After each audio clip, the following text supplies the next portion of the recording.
So everybody knows by now that they made some changes to some of the skills on different characters in order to try to make them more viable. Now, some of them turned out better than others. So today, I'm going to take a look at some of the skills that ended up getting changes that turned out the best, and you should actually maybe think about using here for the first ladder of Diablo 2 Resurrected.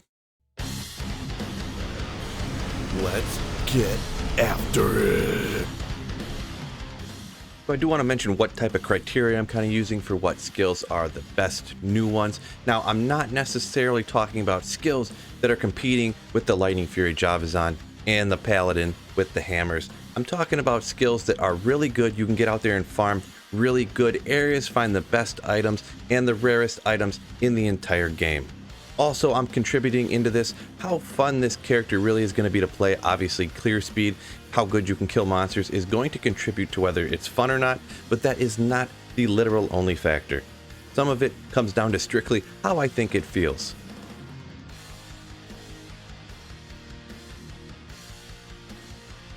So the very first one here that I'm going to mention is the Nova Sorceress. Now, I tested this out just on players 1 difficulty in a few different areas, with infinity, without infinity. There's a few different ways you can build this. Some people will go energy shield, some people will not, but you're going to be telly stomping stuff because the radius on Nova, she'll keep that into consideration when you're deciding to pick your gear.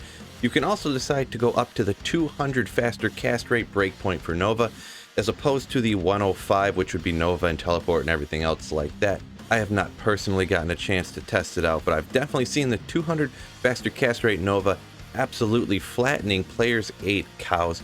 So this could be a good build to maybe use budget early on for some fast clear speed when you're doing maybe like Eldritch and Shank or some of them other types of areas like that. And also, you could even not have to respec later, and you could just throw on an infinity and get all the godly gear and lay waste even in players 8 games.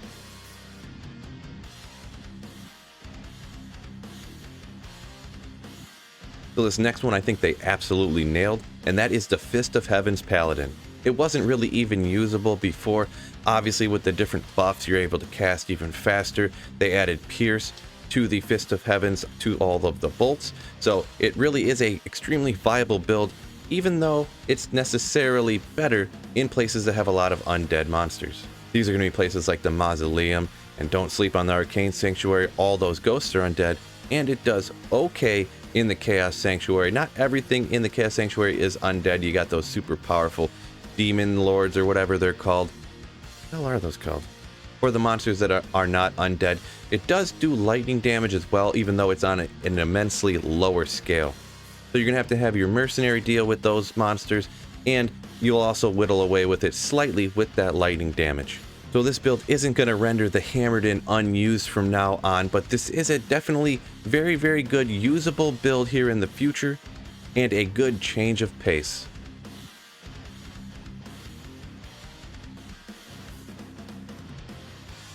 Now this next one here is one that I'm personally excited about. I had a lot of fun playing this type of character on Project Diablo 2, and that is the Fire Druid.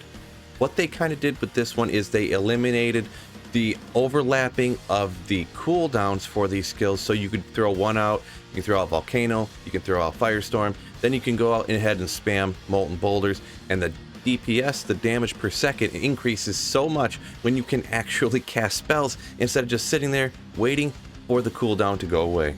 Now this isn't going to be a perfect Bale runner or a perfect Chaos Sanctuary runner because there are a lot of fire immunes, and even if you have Infinity, most fire immunes in the game you cannot break even with that. But there are some new level 85 areas that are going to be implemented in the 2.4 patch, such as the Stony Tombs, where this is absolutely amazing and just wrecks all them skeletons down there. Another awesome aspect to this particular one is that you can use the new rune word Flickering Flame, put it in a Druid helm, so you already get 3 to fire skills, you get minus to enemy fire res, and you could even get stuff like 3 to Molten Boulder, 3 to Volcano, 3 to Firestorm on an absolutely godly helm. That would be maximizing the damage like crazy here on this new Fire Druid.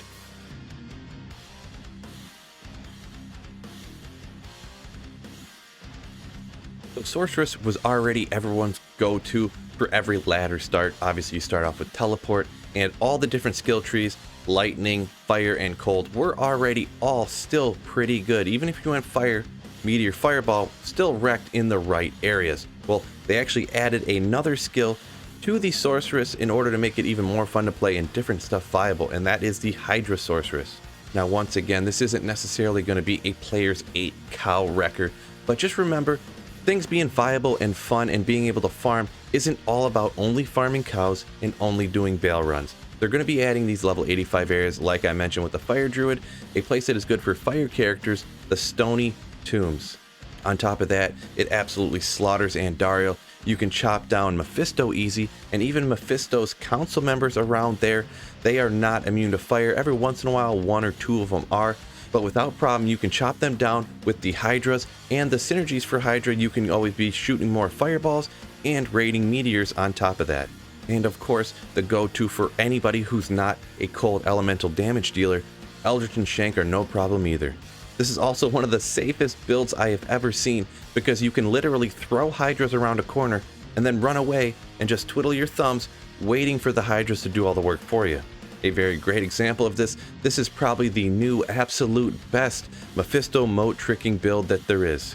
I'm suspecting this is going to be a very, very popular one come the very first ladder here for Diablo 2 Resurrected.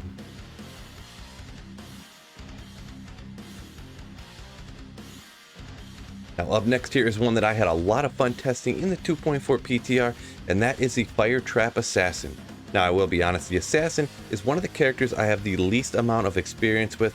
For whatever reason, I just never really got around to trying out different types of assassins, whether it's martial arts or different types of traps and stuff. From what I understand, martial arts obviously was no good before, and I understand it's pretty good now, but I really did like playing this Fire Trap Assassin. Wake of Fire was always pretty good up until sometime in Nightmare, but now it seems it's got a little bit of buff and they've moved some synergies around and stuff like that to where it looks like in Hell, in certain areas, the same as the Fire Druid, you know, like the Stony Tombs and Eldritch and Shank and stuff like that, it is definitely viable and definitely fun to play. This is certainly one character where it's probably not going to be super crazy to be playing on players 8 difficulty, but the fun factor of this, it's so different, and fire traps were definitely never really used that much. That's why I like this one a lot. Now, even though Wake of Inferno is the higher level of the skills, I actually like using Wake of Fire better. Perhaps when you're farming like bosses or you come down to the last monster, Wake of Inferno with that targeted shot would do more damage, but for any large group of area, if you're doing Eldritch and Shank and stuff like that, you definitely want to go Wake of Fire.